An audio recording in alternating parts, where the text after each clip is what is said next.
Unos años atrás vine un domingo normal, como cualquiera, pero no me tocaba a mí predicar, ni dar mensaje, ni tampoco dirigir la alabanza.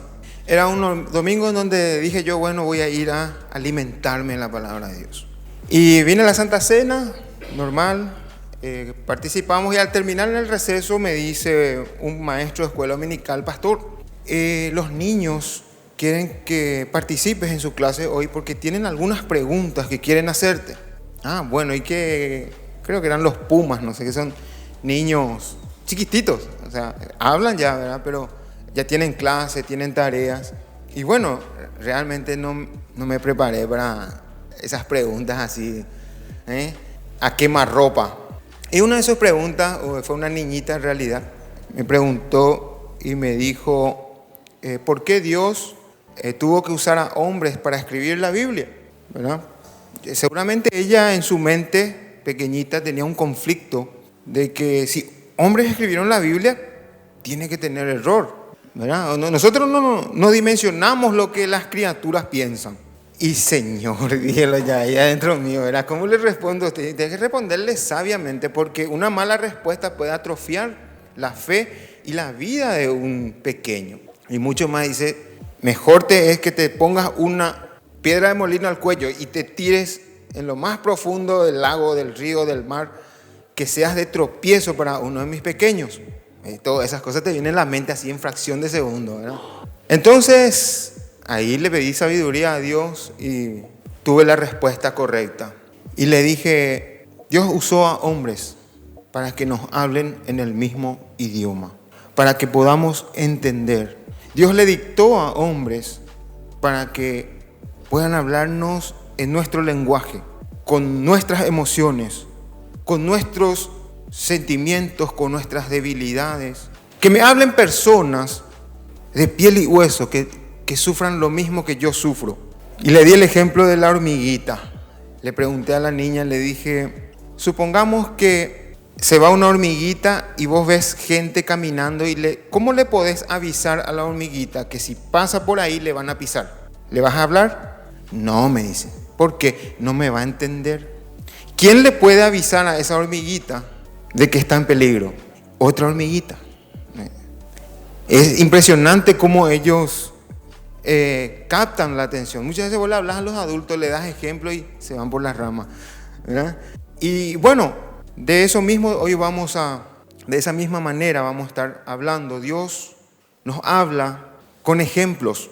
Dios en situaciones usa hombres, generales, pescadores, doctores, diferentes personas en diferentes edades, diferentes lugares, y todos hablan una misma cosa. Eso significa que hay solamente una persona que le dictó a ellos lo que tenían que escribir en este libro, porque no se pudo encontrar en la historia contradicciones en este libro. No se pudo encontrar errores en el original. A veces encontramos errores de imprenta. Yo ya encontré errores de imprenta en una de mis Biblias de estudio, la más cara encima. Y ¿cómo puede ser? Pagué la más cara y tiene error de imprenta. Pero es nada más de imprenta. No es error doctrinal ni lo que dice. En el original está perfecto. Y en este pasaje que vamos a leer hoy, usó el Señor Jesucristo. Fue Él mismo quien contó. Y como les dije, Él usa parábolas a veces, historias. Historias son hechos reales que sucedieron. Y a veces usan alegorías, cuentos, llamémosle cuentos, como para que nosotros podamos entender. ¿Cómo diferenciamos una parábola de una historia real? Porque Jesús cuenta mucho. Si nos leemos los evangelios, casi todo está en rojo. Mi Biblia está todo en rojo porque son palabras que mencionaron el Señor Jesucristo en los evangelios. ¿Y cómo diferencio yo cuál es parábola y cuál es una historia real? Cuando hay nombres propios de personas, es una historia real. Por ejemplo, la historia del rico y Lázaro. Hay nombres de personas propios, ¿verdad? Sucedió. ¿Y cómo Jesús sabe qué sucedió en el infierno? ¿Qué sucede en el Hades, perdón? Claro, porque Él es Dios. Por eso Él pudo contar esa historia y es real.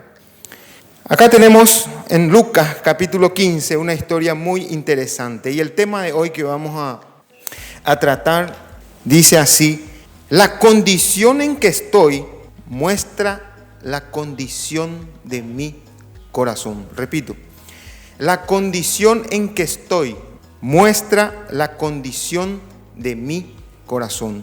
Y la historia aquí está, es la parábola, Lucas 15, 11 al 24, vamos a leer. Jesús hablando, también dijo, un hombre tenía 2 hijos. ¿Me siguen, verdad? Lucas 15, 11.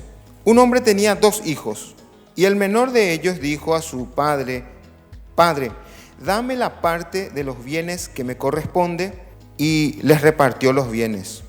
No muchos días después, juntándolo todo, el hijo menor se fue lejos a una provincia apartada, y allí desperdició sus bienes viviendo perdidamente. Cuando todo lo hubo malgastado, vino una gran hambre en aquella provincia y comenzó a faltarle.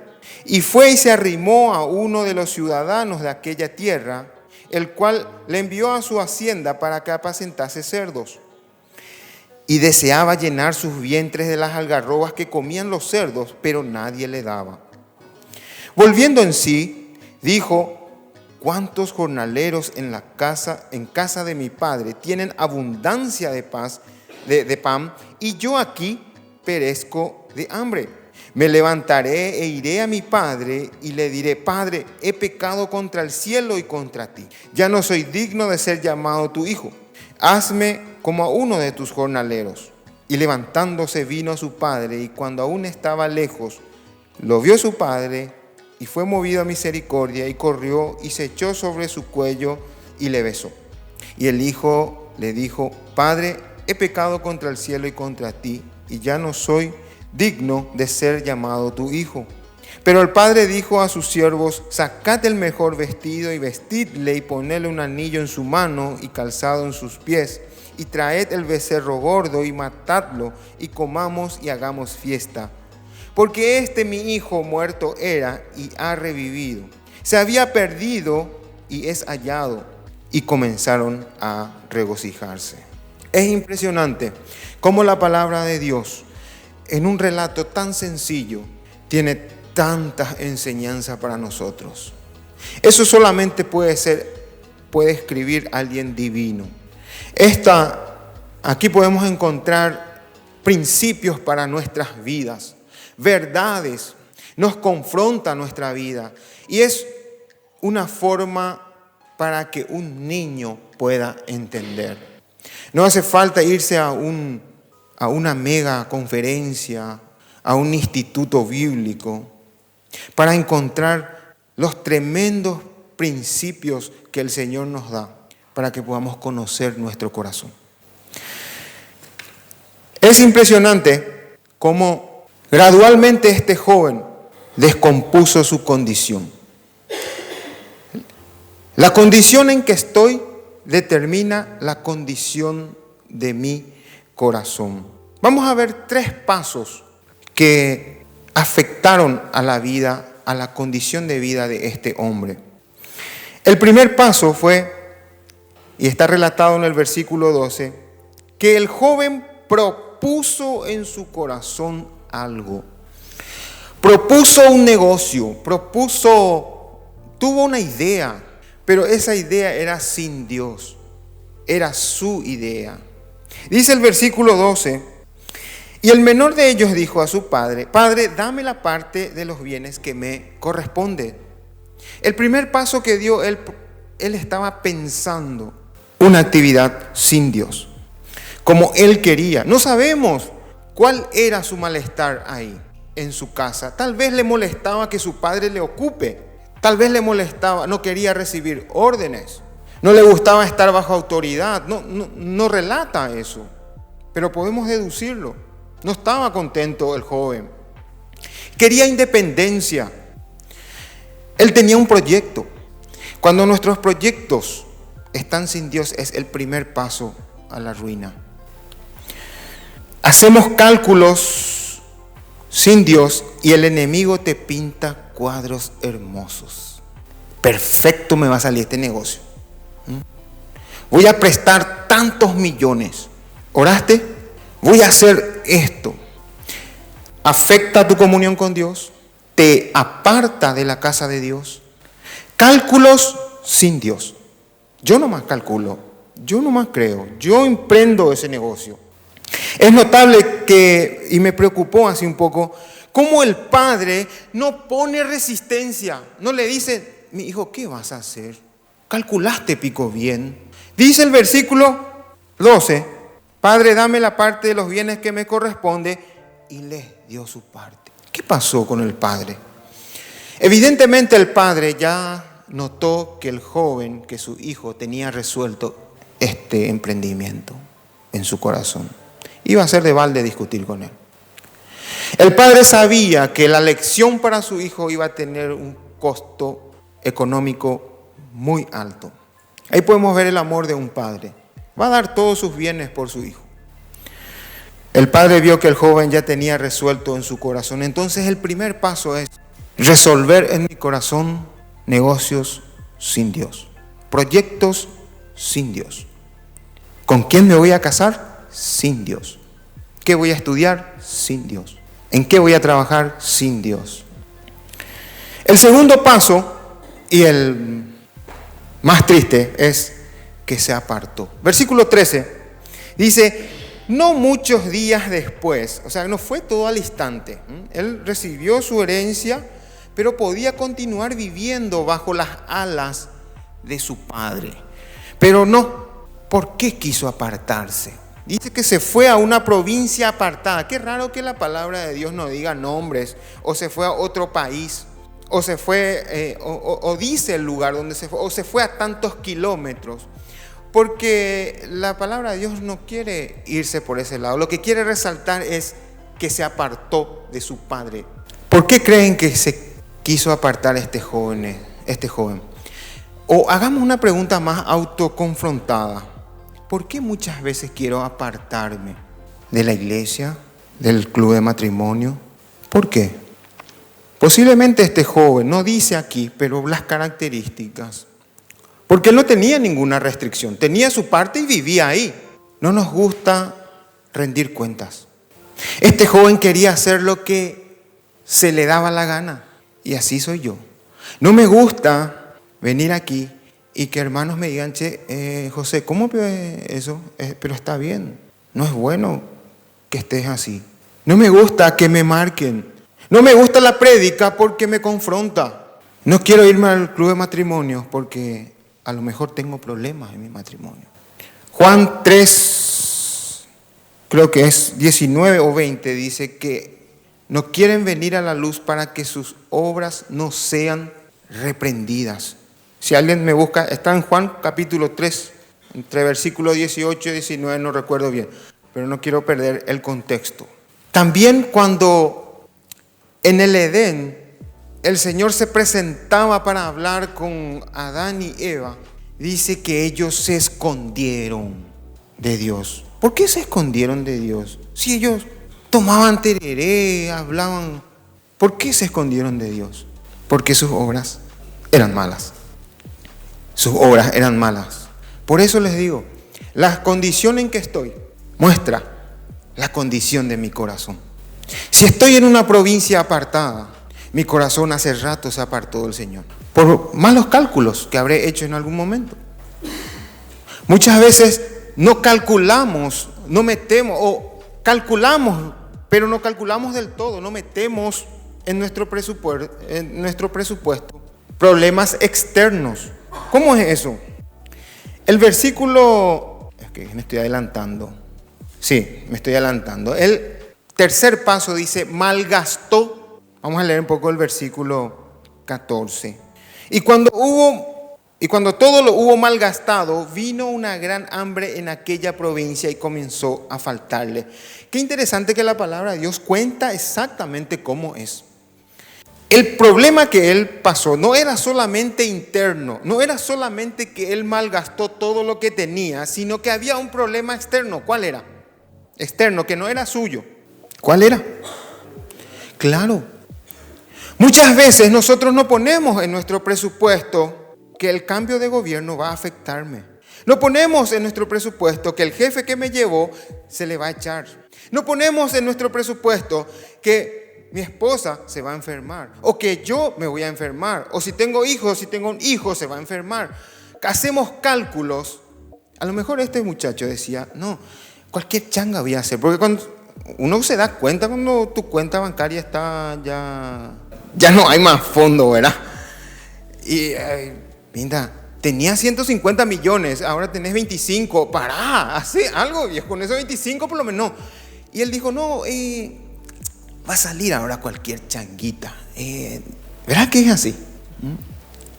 No está en mi presupuesto el factor o el problema externo. Es increíble que Jesús mismo relata la historia de dos hombres que construyeron su casa. Uno dice que construyó sobre la arena y otro construyó sobre la roca. ¿Cuáles son los problemas externos? La lluvia y los ríos que dieron con ímpetu contra la casa. A eso me refiero. A ese tipo de presupuesto me refiero. Hermanos, en el mundo tendremos aflicción. Siempre van a haber problemas. La palabra de Dios no nos dice color de rosa, ¿cierto? En el mundo tendréis aflicción, pero confiad sobre la piedra. ¿Qué es construir mi casa sobre la piedra? Confiar en Jesús. Que Jesús sea el Señor de mi vida. Eso es construir mi casa sobre la arena. Y van a venir problemas, José. Van a venir ríos y van a chocar con ímpetu contra tu casa, pero te vas a mantener firme. Eso es lo que nos enseña la Biblia. No que no va a haber problema. Pero si yo construyo mi casa sobre la arena, cálculos sin Dios, mi matrimonio sin Dios, mi trabajo sin Dios, cualquier llovizna va a ser grande tu ruina. Dice que el joven malgastó. El joven malgastó. El Señor nos da a nosotros las partes de los bienes que nos corresponden. El Señor me da salud, familia sanguínea y familia, ustedes. Me da trabajo, me da sustento, me da bienes materiales, hermanos. En mi caso, me dio casa, vehículo. Él me dio. Me da tiempo. ¿Cómo lo estoy gastando? Este hombre, este joven, malgastó, dice. ¿En qué gasto mi tiempo? Y después me quejo al Dios porque me falta. Dice que acá cada uno nos da la parte de los bienes que nos corresponde. ¿Y qué hacemos con él? Tal vez si te falta, no es porque Dios te dio de menos, es porque mal administraste. Pablo nos dice, sé vivir en escasez, sé vivir en abundancia. Pablo tenía bien en mente, es la parte que Dios me dio, no me voy a estar plagueando. Eclesiastés 11:9, por favor, si alguien me puede ayudar a leer. 11:9 y 12:1. ¿Cuál es la parte que Dios le dio a ese joven? A ver, la juventud, el placer. ¿Qué dijiste, Raquel? Fuerza, placer. ¿Qué más dice Dani? Vista de tus ojos. La parte que le corresponde, Dios te da y te deja que uses como lo quieras. Problemas siempre va a haber. Problemas me van a venir. Días malos me van a venir. Ahora, ¿cómo estoy parado? Me agarró mal parado, dicen algunos. Me agarró mal parado. No estaba preparado. ¿Y cómo, Pico? Si la palabra de Dios nos advierte que vendrán ríos, que vendrán días malos. En el cálculo de este joven no estaba que iba a haber crisis económicas en la provincia apartada. Así es que cuando hacemos cálculos sin Dios, o hacer una previsión bien grande, que no creo que te alcance, o mejor, olvídate de ese proyecto, que es lo más seguro. No sé, hacer un ahorro, qué sé yo. No sé si te va a salvar tu ahorro. Pero cuando hagas un cálculo sin Dios, te va a faltar. Así dice, le faltó. ¿Cómo dice el versículo? Perdón. Comenzó a faltarle. Señor, la palabra de Dios nos dice, nos cuenta así como el cuentito para un niño, para que podamos entender. Si ya no queremos entender es porque demasiado no va a estar, nomás ya somos. Y ese fue el tercer paso. Los problemas externos generalmente dan el golpe de gracia. ¡Pah! Así decía el río va a venir, da con ímpetu por la casa y va a ser grande la ruina. Por eso les digo, cuando hacemos cálculos para apartarnos del Señor, ni te imaginas cuál va a ser el golpe de gracia. Y va a ser algo que no está bajo tu control.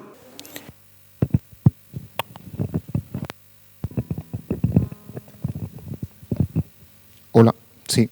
Proverbios 5:10. Si nos vamos de la casa de papá, extraños se van a servir de mis fuerzas. Y está en Proverbios, está acá también. Este joven pensaba hacer algunas changas. Pero ¿por qué creen que los criados del ciudadano, no de su padre, los criados del ciudadano no le querían dar la comida del cerdo al joven? ¿Porque era malo? ¿Por qué creen?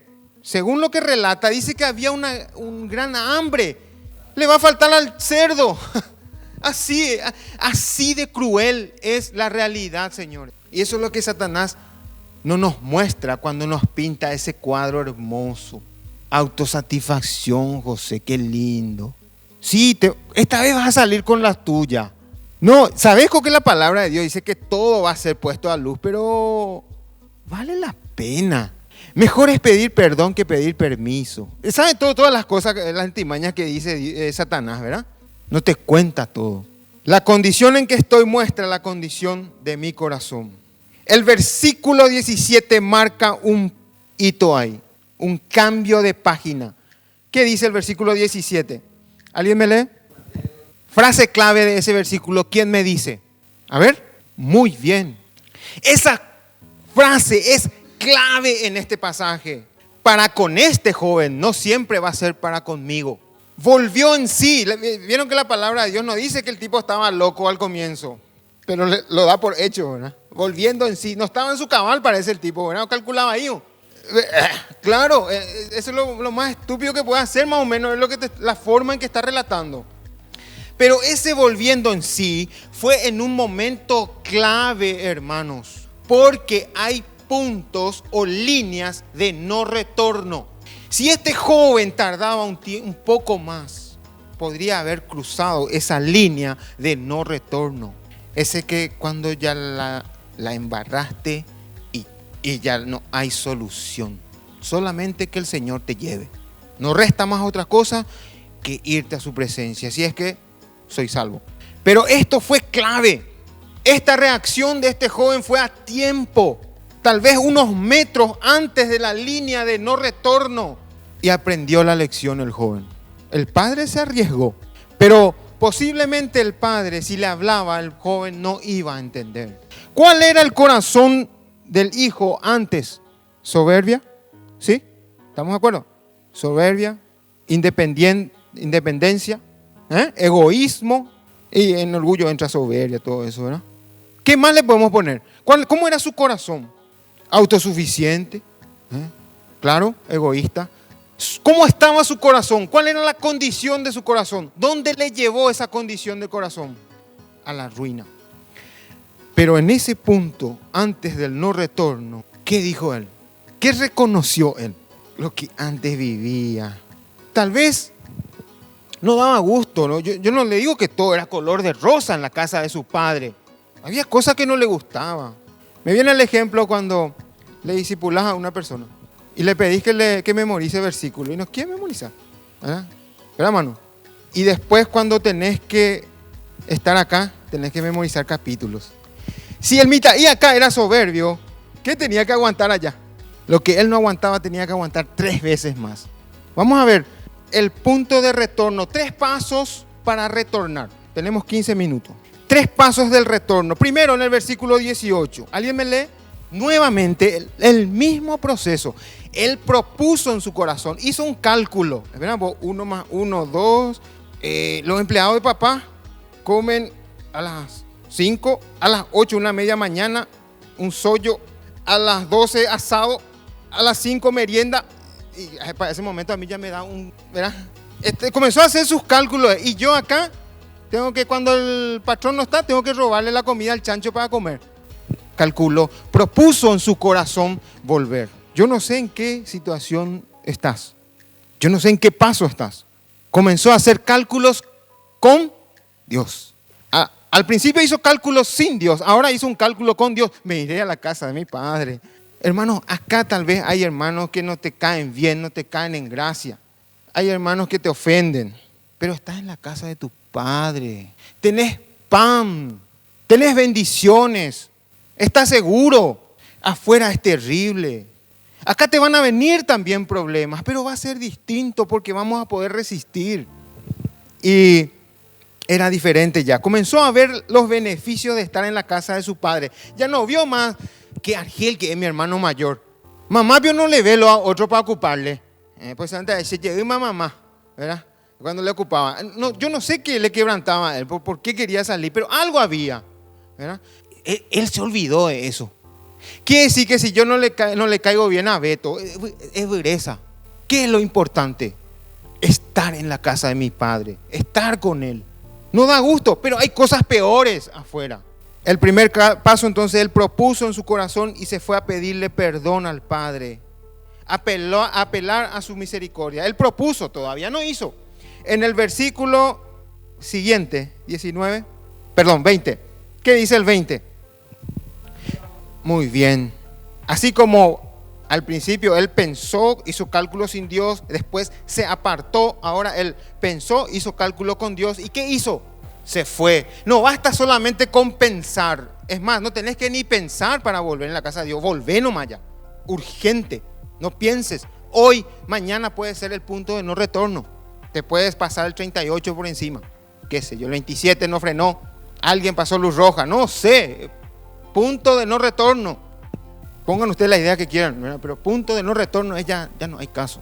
Y el joven volvió. Dice, se fue. Pensó y enseguida, no. Fíjate. Vamos, quiero ser por lo menos el secre de su secre, quiero ser. Con que le toque el almuerzo ella estaba contento. Vamos un poco más adelante. El paso 3 es más lindo, pero no por eso el más fácil. ¿Verdad, hermano? El joven se restauró. Este paso es dificilísimo. Yo le decía, si antes cuando teníamos discipulado no quería memorizar un versículo, ahora Humberto le hace, ¿cuánto te hace memorizar? Y no es lo solamente memorizar, le tiene que explicar y después te dice, ¿y qué más? Antes no le gustaba memorizar versículos, ahora tiene que. Antes no le gustaba que su hermano a este joven le dé órdenes. ¿Cómo creen que ha de ser ahora? Que volvió a la casa de su padre, no tiene más nada de lo que corresponde, y si tiene que comer algo tiene que pedir permiso. Ay, qué duro. Un corazón orgulloso tenía, ¿verdad? ¿Y ahora cómo tiene que ser? Sí, bueno. Fulanito, anda por traer, sí, Señor, ¿verdad? Así como es Dios con nosotros. Lo que no querías hacer, ahora vas a hacer el triple, pero con gozo, porque valora, pues. Ya tenía para comer. Dice, el proceso de restauración no es fácil. Si antes tenías privilegios de hijo o te molestaban algunas cosas, ¿cuánto más ahora que ya no contás con esos privilegios te van a costar? Perseverancia. Hay muchos que no aguantan ese. Dan el primer paso, dan el segundo paso, pero en la restauración no aguantan. Ya no es más igual. Es duro. No tenés más los privilegios que antes. Por más que el Señor te pone anillo en su mano, te da de comer, hay cosas que ya perdiste. Consecuencias del pecado. Quiero hacer algunas preguntas a mí mismo y cada uno a sí mismo. ¿En qué condición estoy? ¿En qué paso de este joven estoy? La pregunta más importante, ¿estoy todavía en el punto de retorno antes del no retorno? ¿O ya van de? Amén. ¿Cuál es el precio que estoy dispuesto a pagar por mi terquedad? Por hacer cálculos sin Dios, por no querer rendir cuentas, por alejarme de Dios. ¿Cuál es el precio que quiero pagar? ¿Mi salud? ¿Mi vida? ¿Mi familia? Entregar todo. Decir es fácil, vivirlo es difícil. ¿Cuánto valoro los beneficios de la casa de mi padre? ¿Qué beneficio tengo al sentarme aquí? Nutrirme, haya alimento en mi casa, dice el Señor. Y sabemos que no estamos hablando de asado que vamos a comer dentro de un rato arriba. ¿Qué tipo de alimento? Espiritual. La condición en que vivo, dice la condición de mi corazón. Y se entiende, ¿verdad? No me malentiendan, ¿verdad? No porque estoy pasando problemas, yo estoy mal. No. Me estoy refiriendo a la condición espiritual, ¿verdad? ¿En qué estoy? ¿En qué mesa participo durante la semana? ¿La del Señor o la de los demonios? ¿Dónde estoy? ¿Qué hago con mi tiempo? ¿Qué hago con la parte de los bienes que mi Padre me dio? Que este mensaje del Señor sea de provecho para nuestras vidas, que nos ayude a valorar cosas que a veces no valoramos, no percibimos, y que no tengamos que llegar hasta el tercer paso para retornar, ¿verdad? A lo mejor estoy en el primero y ahí ya puedes suspender nomás ya tus cálculos y tus proyectos. Si estás sin Dios, no lo hagas. Si te va a apartar a provincias lejanas, no lo hagas. Si te va a sacar de la casa del Señor, si un trabajo te saca tiempo o te aparta del Señor, no es. Porque el Señor lo que más quiere es que estés con Él, que estés en familia, así como Él quería. Pero muchas veces el Señor te va a dejar. Bueno, es que Josecito no va a aprender si yo le digo bien. Josecito tiene que golpear, tiene que golpearse la cabeza y ahí recién va a aprender. ¿Cierto o no es cierto? ¿Nos pasó en nuestras vidas? ¿Cuáles son las cosas que más aprendimos? Las que nos costó, las que nos dolió. Esa es la que más aprendimos. Amén. Nos ponemos en pie.